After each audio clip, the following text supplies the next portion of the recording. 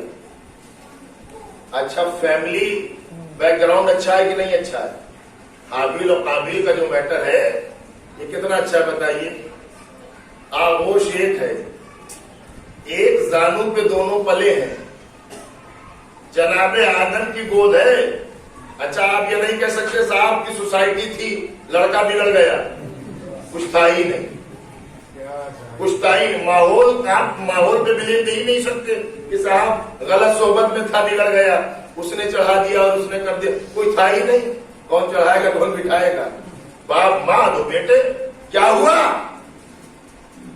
پالنے والا ایک، آغوش ایک، گود ایک ہے، دونوں نبی کے بیٹے ہیں، نبی کی گود میں پلے ہیں، ایک ماں باپ کی اولاد ہے۔ دنیا کے کسی عالم میں، حافظ میں، قاری میں، مورخ میں طاقت ہے جو لکھے ایک نبی کے دو بیٹے دونوں برابر؟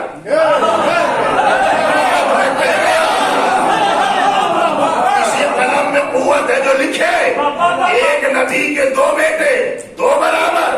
تو جب نبی کے دو برابر نہیں تو دنیا 4 اور 10 کیسے برابر؟ کسی میں طاقت ہو تو کہے کہ دونوں برابر، جبکہ دونوں کا باپ ماں ایک گود ایک آغوش۔ یہ نہیں کہہ سکتے صاحب کہ تربیت میں کمی تھی، پرورش میں کمی تھی۔ جس زانوں پہ حابیل کھیلا ہے اسی زانوں پہ قابیل کھیلا ہے، جو پیار حابیل کو ملا وہی پیار قابیل کو ملا۔ وجہ کیا تھی؟ ایک قاتل نکل گیا، ایک مقتول ہے، ایک ظالم ہے، ایک۔ دونوں بیٹے کس کے ہیں؟ جناب آدم کے ہیں۔ ہمارا کیا معیار ہے؟ ہم کیا سوچتے ہیں؟ بات اپنی ہے تو دباؤ، بات اپنی ہے تو دباؤ۔ قرآن کہتا ہے بات جو حق ہے وہ کھل کے بیان کرو۔ فیملی نبی کی ہے، باپ نبی ہے، اسی نبی کا ایک بیٹا قتل ہوا ہے اور دوسرے نے، ہم تو سمجھے تھے شاید جناب آدم فائل برابر کر دیں گے، جانے تو ہمارے گھر کی بات ہے، قاتل بھی ہمارا ہے، جو قتل ہوا وہ بھی ہمارا ہے جس نے قتل کیا۔ اگر جناب آدم ہوتے ہم جیسے